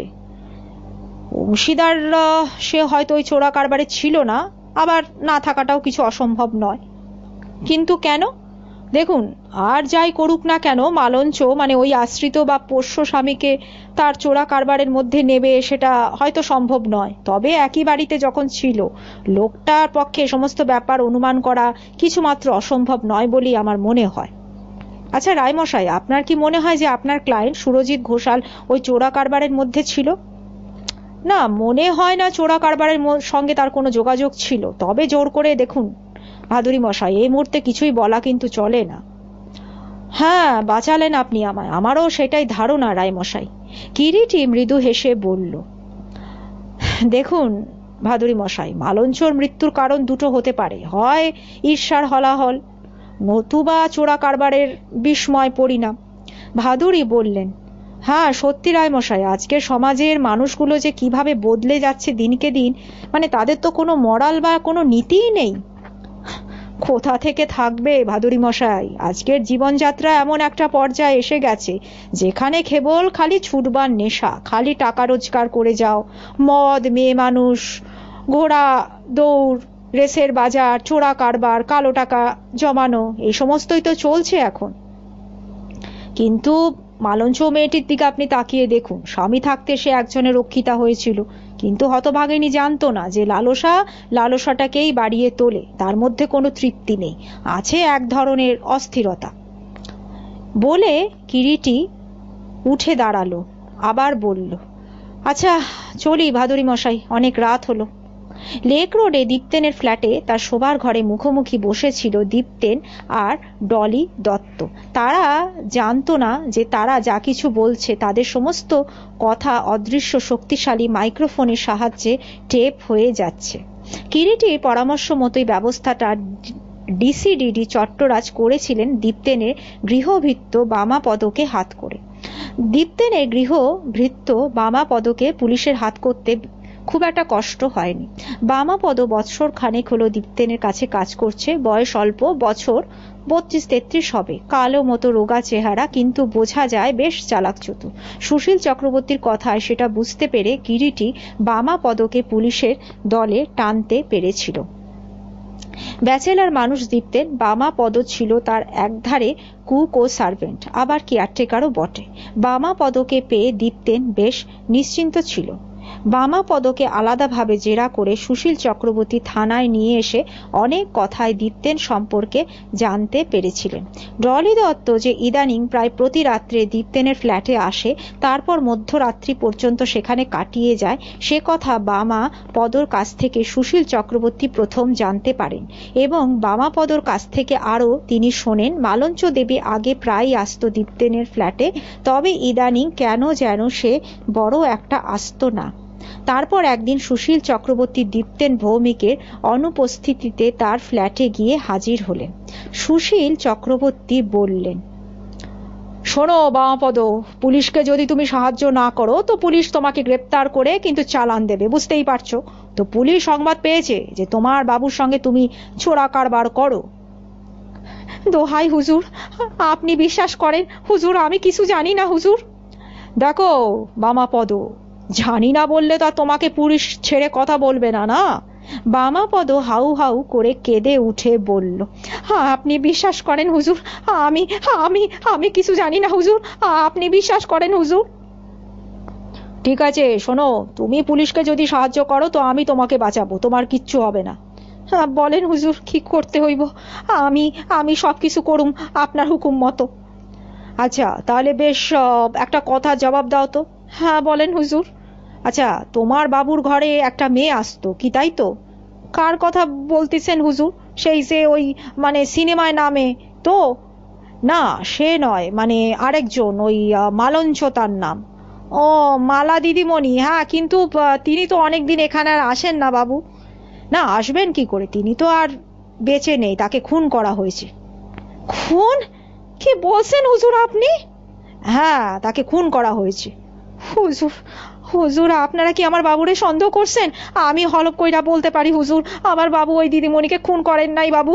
আপনি আপনি বিশ্বাস করেন বাবু? তা তুমি কি করে বুঝলে যে তোমার বাবু ওই দিদিমণিকে খুন করেননি? আপনি কি বলতেছেন হুজুর? ওই দিদিমণিরে আমার বাবু খুব ভালোবাসতেন, আর দিদিমণিও বাবুকে খুব ভালোবাসতেন। হ্যাঁ জানি বামাপদ, সেই জন্যই তো আসল লোককে আমরা খুঁজে বেড়াচ্ছি, আর আমাদের ধারণা যে সেই লোকটা তোমার বাবুর কাছে আসা যাওয়া করে। তাকে আমরা ধরতে চাই, এবং সেই ব্যাপারে আমরা তোমার সাহায্য চাইছি বামাপদ। নিশ্চয় হুজুর, আমি আপনারে সাহায্য করুন। তো আমারে বলুন, আপনি কি করতে হইব? না, বেশি কিছু নয়, তোমার বাবুর বসার ঘর, শোবার ঘর আমরা একটু খুঁজে দেখব, মানে যদি লোকটার কোনো হদিশ আমরা পাই। তো বেশ তো বাবু, আর চলেন বাবু। হ্যাঁ দেখছি, তবে হ্যাঁ, আমি একা একাই দেখব, তুমি কিন্তু সঙ্গে থাকবে না। আচ্ছা ঠিক আছে, আমি এখানে খাড়াচ্ছি বাবু, আপনি যান। সুশীল চক্রবর্তী ঘরে ঢুকে দরজা বন্ধ করে একটা ভারী সোফার নিচে মাইক্রোফোন আর ছোট টেপ রেকর্ডারটা ফিট করে মিনিট 20 বাদে ঘরের দরজা খুলে বের হয়ে এলেন। আপনি দেখলেন হুজুর? হ্যাঁ, 5-7 দিন বাদে আবার আমি আসব, কিন্তু তোমার বাবুকে কিন্তু একেবারে এ সমস্ত কথা বলবে না, তাহলে কিন্তু আমরা খুনিকে ধরতে পারবো না। আগে হুজুর, হক কথা, আমি কিছু কম না। সুশীল ফ্ল্যাট থেকে বের হয়ে এসেছিলেন। অধ্যায় 14। দীপ্তেন ভৌমিক বলছিল, ডলি, আমি কিছুদিন বাইরে যাচ্ছি, ইউরোপ যাব ভাবছি। তুমি আমাকে সঙ্গে নেবে দীপু? তোমাকে? না বাবা, আমি আর ও সমস্ত মধ্যে নেই। শেষটায় ওই জীবন দত্ত আমার নামে কেস ঠুকে দিক আর কি। হ্যাঁ, কে সুরজিৎ ঘোষালের ঝামেলায় আমি নাস্তানাবুদ হচ্ছি, তারপরে না বাবা, প্রশ্নই ওঠে না। কেন? পুলিশ তোমাকে মালঞ্চ হত্যার ব্যাপারে কি নাস্তানাবুদ করছে? আর বলো কেন, তুমি তো আমার কথা শোনোনি।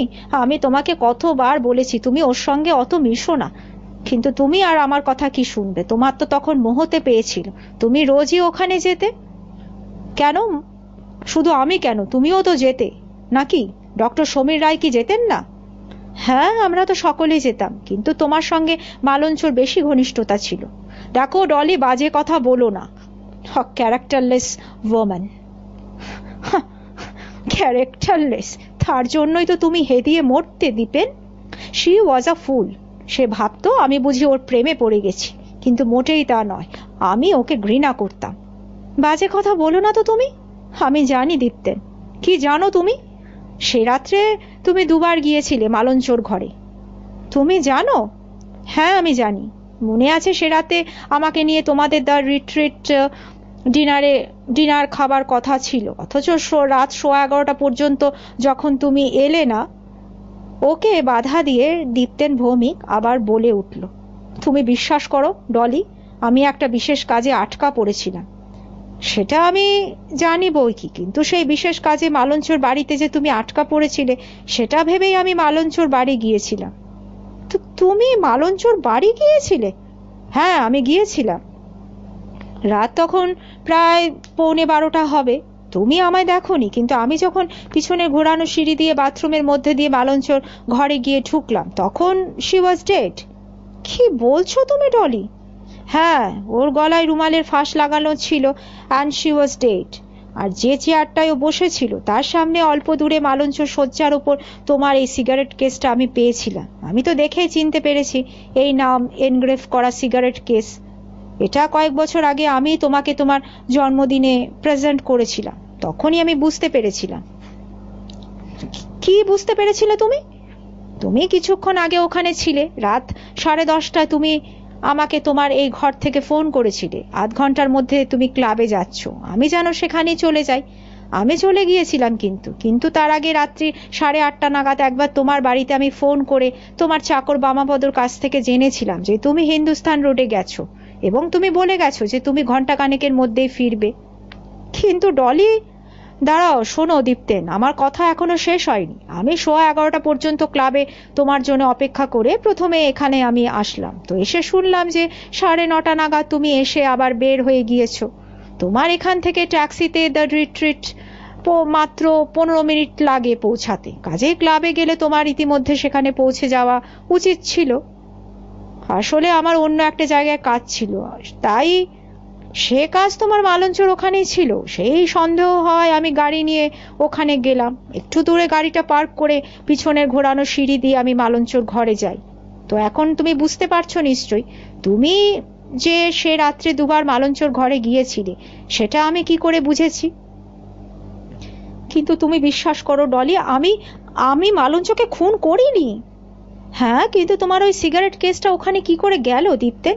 আমি যদি পুলিশকে এটা জানিয়ে দিই তাহলে তুমি তাদের কি বলে বোঝাবে? শোনো, আমি তোমাকে সমস্ত কথাই বলছি। সে রাত্রে দ্বিতীয়বার বিশেষ একটা কারণে আমি মালঞ্চর ঘরে গিয়েছিলাম। হ্যাঁ, এটা ঠিক। সে রাত্রের 10:30 নাগাদ আমার ফ্ল্যাটে তার আসার কথা ছিল, কিন্তু 11:15 নাগাদ যখন সে এলো না তখন আমি দ্বিতীয়বার ওর ওখানে গেলাম। সো ইউ ডিড, তুমি দ্বিতীয়বার ওখানে গিয়েছিলে, তাহলে তুমি সেটা স্বীকার করছো দীপ্তেন? হ্যাঁ, আই অ্যাডমিট আমি গিয়েছিলাম, but she was dead at that time. তুমি বিশ্বাস করো, আই ফাউন্ড হার ডেড স্ট্র্যাঙ্গলড, রুমাল বাঁধা ছিল তার গলায়। আর ঘটনার আকস্মিকতায় আই ওয়াজ সো আমি তোমাকে কি বলবো, I was so disturbed at that time যে আমি ধপ করে বিছনার ওপরে বসে পড়ি। Now what to do. আর ঠিক সেই সময় ঘোরানো সিঁড়িতে আমি যেন কার একটা পায়ের আওয়াজ পেলাম। পাছে কেউ এসে আমাকে ওই ঘরের মধ্যে দেখতে পায়, সেই ভয় আমি খাটের নিচে ঢুকে পড়লাম। নাইস স্টোরি, বলো, বলে যাও। Story? It's a fact Dolly.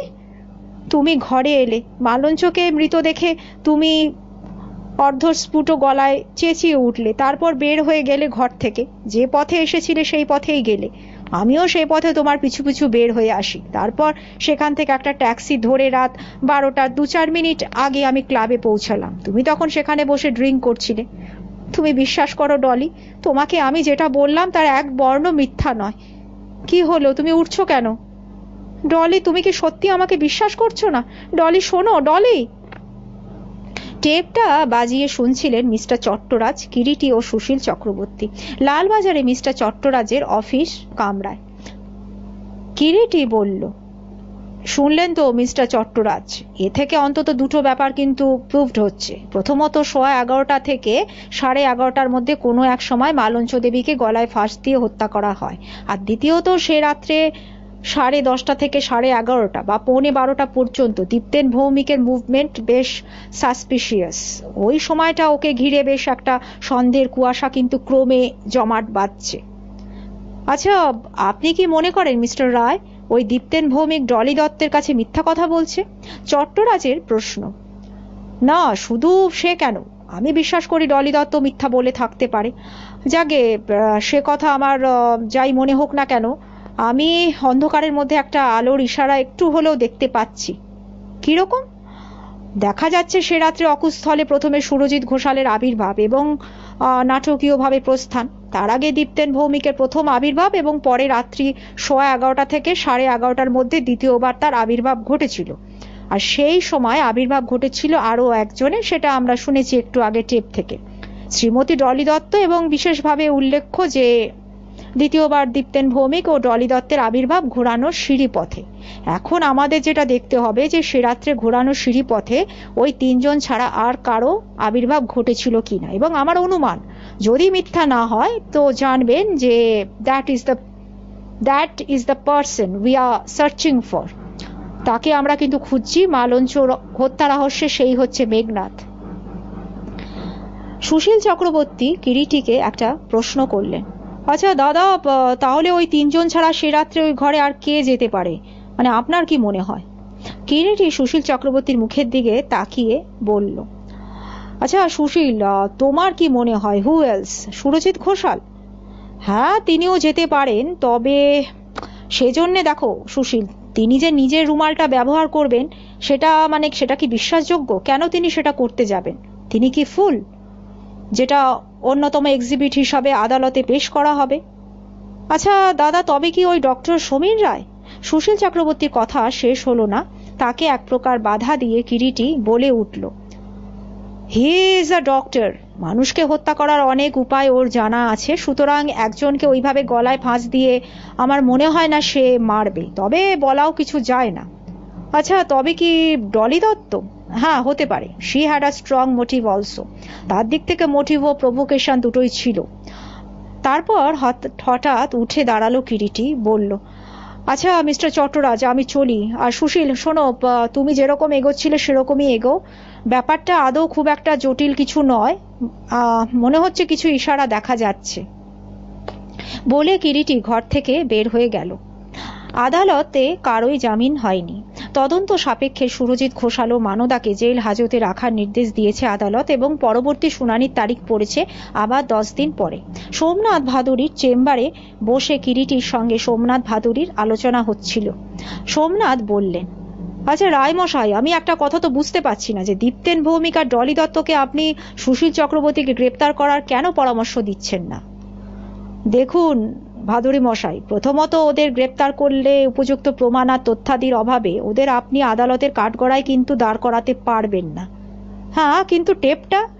ওতে কেবল প্রমাণ করতে পারবেন যে দুর্ঘটনার দিন রাতে আগে এবং পরে দীপ্তেন ভৌমিক দুবার হিন্দুস্তান রোডের বাড়িতে গিয়েছিল, আর ডলি দত্ত একবার গিয়েছিল। কিন্তু তার দ্বারা তো এটা প্রমাণ হবে না যে দুজন বা দুজনের একজন হত্যাকারী।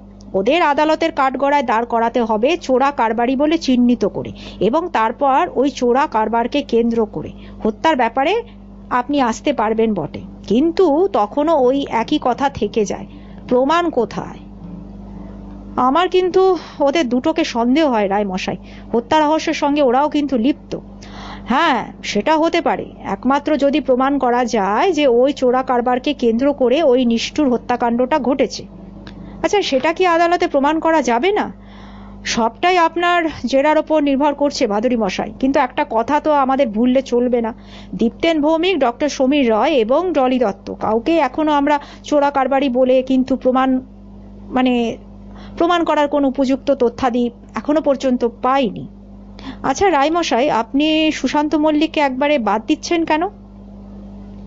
না ভাদুড়ি মশাই, আমি তো বাদ দিইনি। আপনি বরং বলতে পারেন যে আমার একটা চোখ সর্বক্ষণ তার উপর রয়েছে। যেহেতু তার দিক থেকে হত্যার মোটিভ অত্যন্ত স্ট্রং ছিল, তেমনি তার দিক থেকে একটা পসিবিলিটিও ছিল।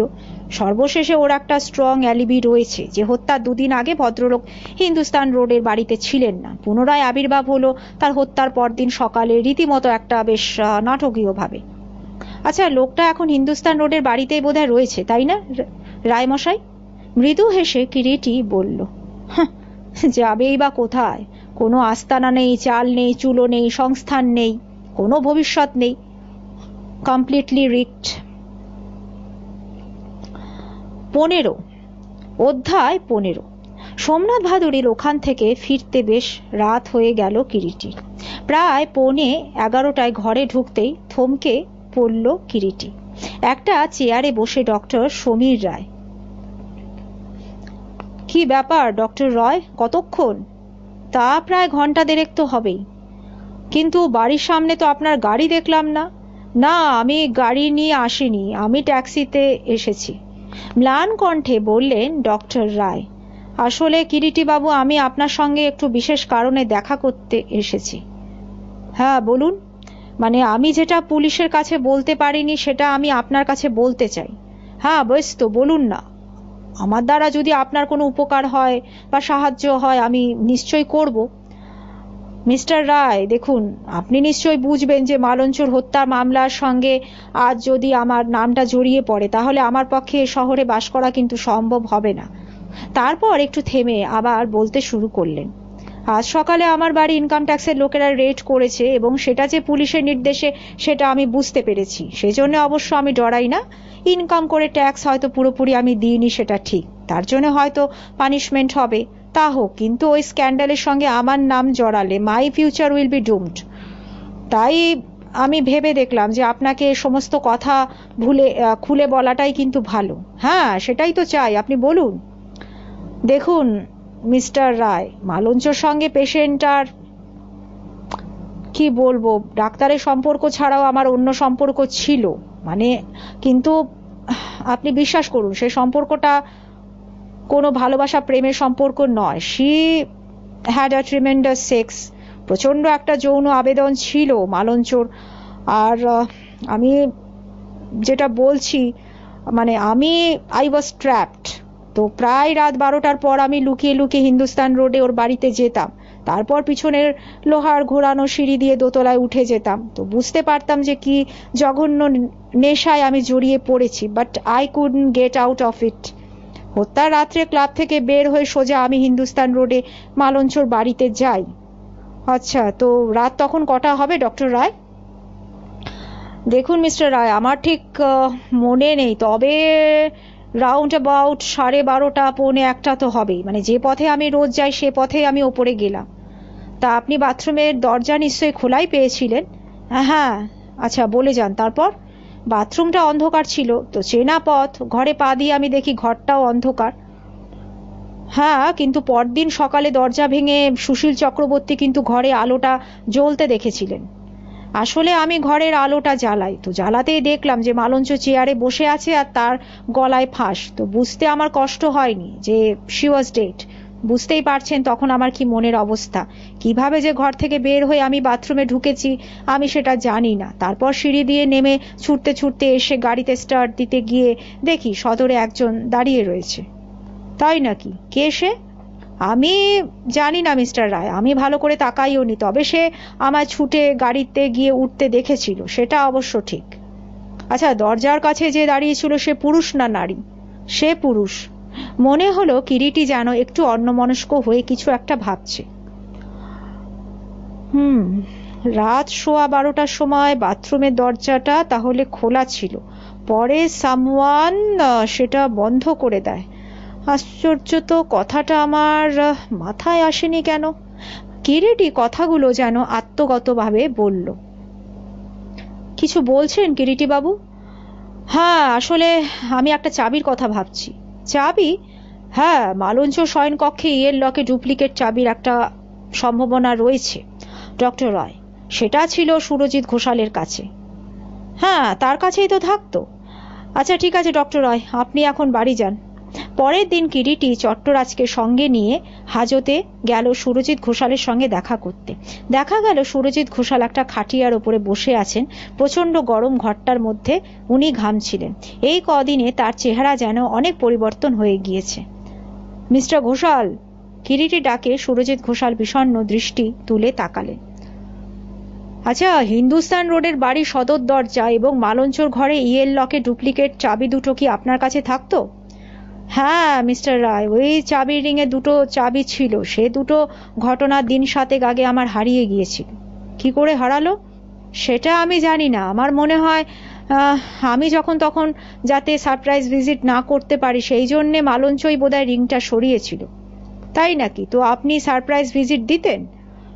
আসলে মিস্টার রায় কি বলবো, আমি আগে কখনো দিতাম না, দেবার প্রয়োজনও মনে করিনি। কিন্তু মানদার কাছে থেকে আমি যখন জানতে পারলাম যে আমি চলে আসার পর প্রায় রাতে মালঞ্চর ঘরে দীপ্তেন ভৌমিক আসে, তখন আমি 2-4 বার সারপ্রাইজ ভিজিট দিয়েছি।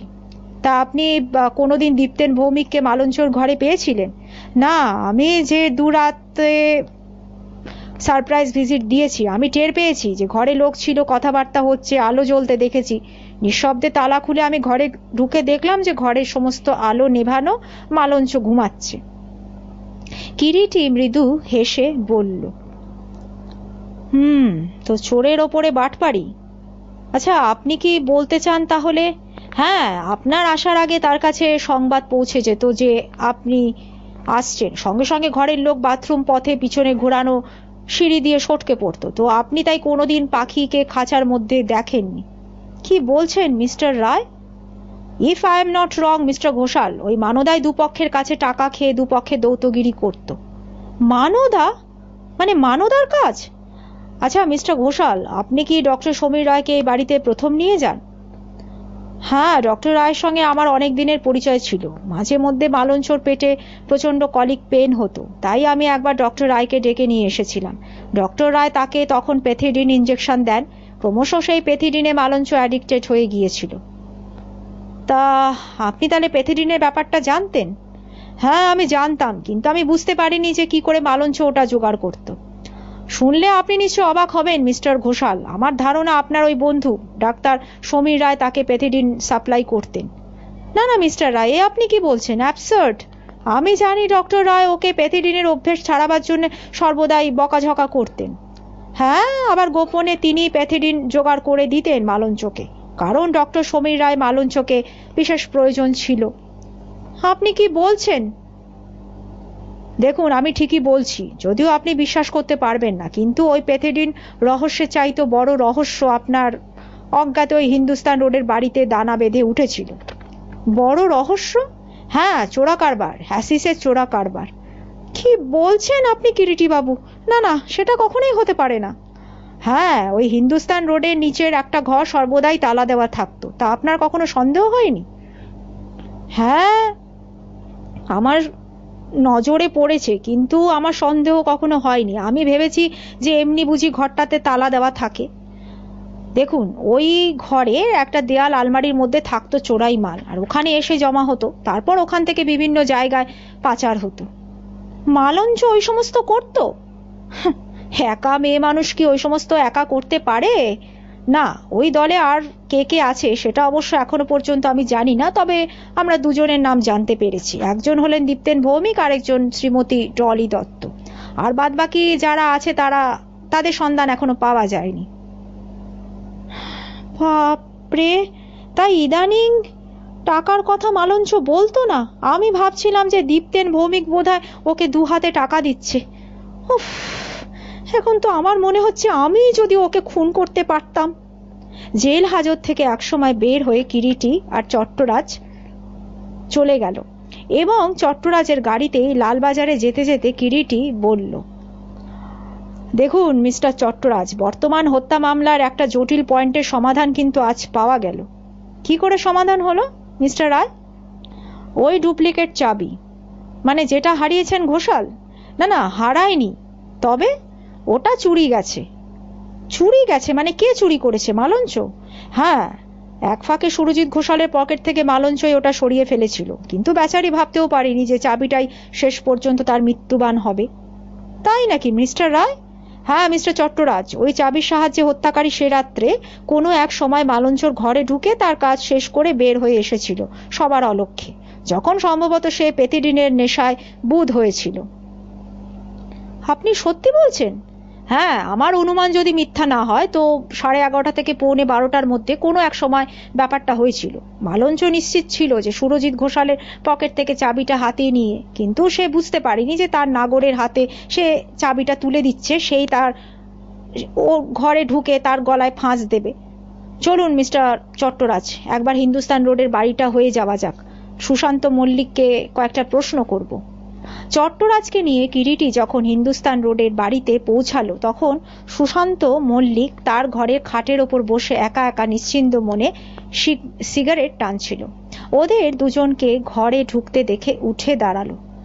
বসুন বসুন সুশান্ত বাবু, আপনার কাছ থেকে একটা জিনিস নিতে আসলাম। জিনিস? কি জিনিস? এই বাড়ির সদরের আর মালঞ্চর ঘরের দরজা ডুপ্লিকেট চাবি দুটো। ডুপ্লিকেট চাবি? হ্যাঁ, যেটা মালঞ্চ হাতিয়েছিল সুরজিৎ ঘোষালের পকেট থেকে, তারপর চোরের ওপর বাটপাড়ি করে আপনি তার কাছ থেকে হাতান। কি বলছেন আপনি কিরিটি বাবু? আমি চাবি সম্পর্কে কিছু জানি না। দেখুন সুশান্ত বাবু, অস্বীকার করে কোনো লাভ নেই। আমি জানি যে সে চাবি আপনি হাতিয়েছেন কোনো এক সময়। আপনি বিশ্বাস করুন কিরিটি বাবু, সত্যি আমি চাবি সম্পর্কে কিচ্ছু জানি না। কিরিটি উঠে দাঁড়িয়ে বলল, চলুন মিস্টার চট্টরাজ। তারপর এগিয়ে কিরিটি ফিরে আবার ঘুরে দাঁড়ালো, বলল, হ্যাঁ একটা কথা সুশান্ত বাবু, মিস্টার চট্টরাজ কিন্তু জানতে পেরেছেন যে মালঞ্চর হত্যাকারী কে। কে? কে মালঞ্চকে হত্যা করেছে? সেটা তো আপনি ভালো করেই জানেন। আমি জানি? হ্যাঁ আপনি জানেন সুশান্ত বাবু। আপনি বলতে চান সে রাত্রে আপনি তাকে দেখেননি? আমি কি করে দেখব? আমি তো সে রাত্রে বাড়ির ত্রিসীমানাতেই ছিলাম না। You are telling lie. আপনি মিথ্যা কথা বলছেন সুশান্ত বাবু। আপনি এই সময়টা বাড়ির আশেপাশে বা বাড়ির মধ্যে কোথাও ছিলেন, নচেত আপনি কি করে জানলেন যে মালঞ্চকে হত্যা করা হয়েছে? সে আর সাড়া দেবে না? আপনি বিশ্বাস করুন, আমি তাকে হত্যা করিনি। তবে সে রাত্রে আপনি কেন ঘোরানো সিঁড়িপথে চোরের মতো মালঞ্চর ঘরে ঢুকেছিলেন? হ্যাঁ, আমি গিয়েছিলাম ঠিকই, but she was dead at that time, she was dead. সে রাত্রে আপনি চোরের মতো কেন যান? আসলে সেদিন আমি দুপুরে ওকে ফোন করেছিলাম, বললাম যে ওর প্রস্তাবে আমি রাজি, আপাতত 10,000 টাকা পেলে আমি বাড়ি ছেড়ে চলে যেতে রাজি আছি। সে বলল যে রাত 12:30 নাগাদ এসে টাকাটা নিয়ে যেতে, আর ওই পিছনে সিঁড়ি দিয়ে ওপরের ঘরে গিয়ে টাকাটা নিয়ে আসতে বলেছিল আমায়। কিন্তু ঘরে ঢুকে আমি দেখলাম যে ও মৃত, গলায় ফাঁস দিয়ে ওকে হত্যা করা হয়েছে, আর সেই সঙ্গে আমি পালালাম। তাহলে আপনিও সে রাত্রে তাকে ঘরের মধ্যে মৃত অবস্থায় দেখেছিলেন? হ্যাঁ। মিস্টার চট্টরাজ, ওকে অ্যারেস্ট করুন, কিরিটি গম্ভীর গলায় বলল। আপনি বিশ্বাস করুন, আপনি বিশ্বাস করুন, আমি আমি আমি আমি মালাকে খুন করিনি। আপনি বিশ্বাস করুন, আপনি প্লিজ বিশ্বাস করুন, আমি খুন করিনি, আমি খুন করিনি। কান্নায় ভেঙে পড়ল সুশান্ত মল্লিক। অধ্যায় 16। পরের দিন সংবাদপত্রে বড় বড় হরফে প্রকাশিত হলো, মালঞ্চ মল্লিকের স্বামী সুশান্ত মল্লিক স্ত্রী হত্যার অপরাধে গ্রেপ্তার হয়েছেন। বেলা তখন 9:30। লালবাজারে মিস্টার চট্টরাজের অফিস ঘরে এসে ঢুকলো কিরিটি। চট্টরাজ বললেন, আরে আসুন মিস্টার রায়, দেখছেন বোধহয় আজ নিউজ পেপারে নিউজটা ফ্ল্যাশ করা হয়েছে। হ্যাঁ দেখেছি, কিন্তু আপনাকে যেমন বলেছিলাম আপনি ফোন করেছিলেন? কিরিটি জিজ্ঞাসা করল। হ্যাঁ, এখনই হয়তো ওরা আসবেন। আধ ঘন্টার মধ্যে প্রথমে ডক্টর সমীর রায়, তার পৌঁছাবার মিনিট 10 পরে দীপ্তেন ভৌমিক এসে ঢুকল। কিরিটি বলল, মিস্টার ভৌমিক আর ডক্টর রায়, খুব অবাক হচ্ছেন আপনারা বোধহয় যে কেন এখানে আপনাদের জরুরি তলব করা হলো, কি তাই তো? দুজনে মাথা নাড়িয়ে সম্মতি জানালেন। শুনুন, উনি মালঞ্চর হত্যাকারীকে শনাক্ত করতে পেরেছেন। দুজনে একসঙ্গে অর্ধস্ফুট প্রশ্ন করে উঠল, কে? যখন আপনাদের ডেকে আনা হয়েছে সেটা অবশ্যই জানতে পারবেন, ধৈর্য ধরে একটু শুনুন। তারপর গম্ভীর কণ্ঠে কিরিটি বলতে থাকলো, আচ্ছা ডক্টর রায়, সে রাত্রে আপনি চিনতে পারেননি যে কাকে আপনি হিন্দুস্তান রোডের সদরে দেখেছিলেন? না, যার কাছে ওই বাড়ির সদর দরজা, দোতলার মালঞ্চর ঘরে ডুপ্লিকেট চাবি দুটো ছিল, তাকেই আপনি দেখেছিলেন, বুঝলেন? ডুপ্লিকেট চাবি? হ্যাঁ। আপনাকে মালঞ্চ দেবী সেটা দেননি? না। আর দীপ্তেন বাবু আপনাকে? না। আপনি মিথ্যা কথা বলছেন দীপ্তেন বাবু। সুরজিৎ ঘোষালের পকেট থেকে হাতিয়ে মালঞ্চ আপনাকেই দিয়েছিল ডুপ্লিকেট চাবিটা, যাতে আপনি ওই সময় ঘরে ঢুকতে পারেন। বলতে হবে আপনার মস্তিষ্ক রীতিমতো উর্বর, বুঝলেন? ব্যঙ্গ ভরা গলায় দীপ্তেন ভৌমিক কথাটা বলল। দীপ্তেন বাবু, আমি কিরিটি রায়, এবং কিরিটি রায় বলতে যে কি এবং কতখানি বোঝায় সেটা বোধহয় আপনার জানা নেই, তাই আপনি এখনো পালাবার পথ খুঁজছেন। আপনি বোধহয় জানেন না আপনি নিজের ফাঁদে নিজেই জড়িয়ে পড়েছেন। ফাঁদে? হ্যাঁ। পরে কোনো এক সময় বাথরুমের দরজা বন্ধ করে দিয়ে ওই চাবির সাহায্যে, আবার পরে কোনো এক সময় রাত্রে এসে প্রথমে সদর ও পরে মালঞ্চর শোবার ঘর খুলে ভেতরে প্রবেশ আপনি করেন আপনার ফেলে যাওয়া সিগারেট কেসটা নেবার জন্য। কিন্তু আপনি ভাবতেও পারেননি যে ডলি দত্ত ইতিমধ্যে সেটা এসে নিয়ে গেছে। আর সিগারেট কেসটা না পেয়ে আপনি ফিরে যাওয়ার সময় কি করলেন না, বাথরুমের দরজাটা ভেতর থেকে বন্ধ করে গেলেন। And that was your second thought. একবারও আপনার মনে হলো না যে মালঞ্চকে যে হত্যা করলো সে কোন পথে বের হয়ে যাবে এবং সে ব্যাপারটা প্রথমেই পুলিশের নজরে আসবে? চট্টরাজে ঘরের মধ্যে যেন শ্বাসরোধকারী স্তব্ধতা। দীপ্তেন ভৌমিক স্থির দৃষ্টিতে কিরিটির মুখের দিকে নিঃশব্দে তাকিয়ে রইল। ডক্টর সমীর রায়ও যেন স্তব্ধ। কিরিটি রিজু কণ্ঠস্বর আবার শোনা গেল, আপনি হত্যাকাণ্ডটা যথেষ্ট কুল ব্রেনে পরিকল্পনা করেছেন, and that was pre planned murder. Surajit ঘোষালের নাম লেখা একটা রুমাল যে করেই হোক আপনি হাতিয়েছিলেন, জানি না, যদি কখনো শুনি আশ্চর্য এটাও হব না যে আপনার প্রেয়সী সেটা আপনার হাতে তুলে দিয়েছিল। সমস্ত কিছুই প্ল্যান মাফিক হচ্ছিল, কিন্তু আপনার সেকেন্ড থট অনুযায়ী ওভার কশাস হতে গিয়ে আপনি যদি ওই ঘরে ফিরে এসে বাথরুমের দরজাটা বন্ধ করে দিয়ে না যেতেন, তাহলে চাবির প্রশ্নটা আমার মাথায় কিন্তু এত সহজে আসতো না, আর আপনিও ওই একটি মাত্র ভুলের জন্য এত সহজে এক্সপোজড হয়ে যেতেন না। ওই একটা মাত্র ভুল আপনার গলায় ফাঁস দিয়েছে দীপ্তেন বাবু? দরজার দিকে আপনি তাকাবেন না, তাকিয়ে কোনো লাভও হবে না। ওখানে 3-4 জন সার্জেন্ট দাঁড়িয়ে রয়েছে। মিস্টার চট্টরাজ প্রস্তুত হয়ে আপনাকে আজ এখানে ডেকে পাঠিয়েছেন, আর আপনার মনে নিশ্চয়তা আনার জন্য আজকের সমস্ত কাগজে সুশান্ত মল্লিকের গ্রেপ্তারের সংবাদটা ফ্ল্যাশ করা হয়েছিল। আপনি হয়তো ভাববেন দীপ্তেন বাবু যে মালঞ্চকে আপনি হত্যা করেছেন, পুলিশের হাতে তার কোনো প্রমাণ নেই। কিন্তু মালঞ্চ হত্যার কোনো প্রত্যক্ষ প্রমাণ পুলিশের হাতে না থাকলেও হ্যাসিস সিগারেটের চোরা কারবারের সঙ্গে যে আপনি লিপ্ত তার অনেক প্রমাণই কিন্তু পুলিশের হাতে রয়েছে। আদালতে যখন আপনি সোমনাথ ভাদুড়ির সওয়ালের সামনে এসে দাঁড়াবেন তখন দেখবেন আপনার মুক্তির কোনো রাস্তা খোলা নেই। কিরিটি থামলো, তারপর চট্টরাজের দিকে তাকিয়ে বলল, মিস্টার চট্টরাজ, আপনার কাজ আপনি করুন। মিস্টার চট্টরাজ বললেন, mister Bhowmick, you are under arrest. Dipten Bhowmick নিঃশব্দে চট্টরাজের দিকে তাকালেন। আমার প্রিয় শ্রোতা বন্ধুরা, গল্পটি এখানেই শেষ হলো। আবার কালকে নিয়ে আসবো এরকমই নতুন কোনো উপন্যাস। নমস্কার।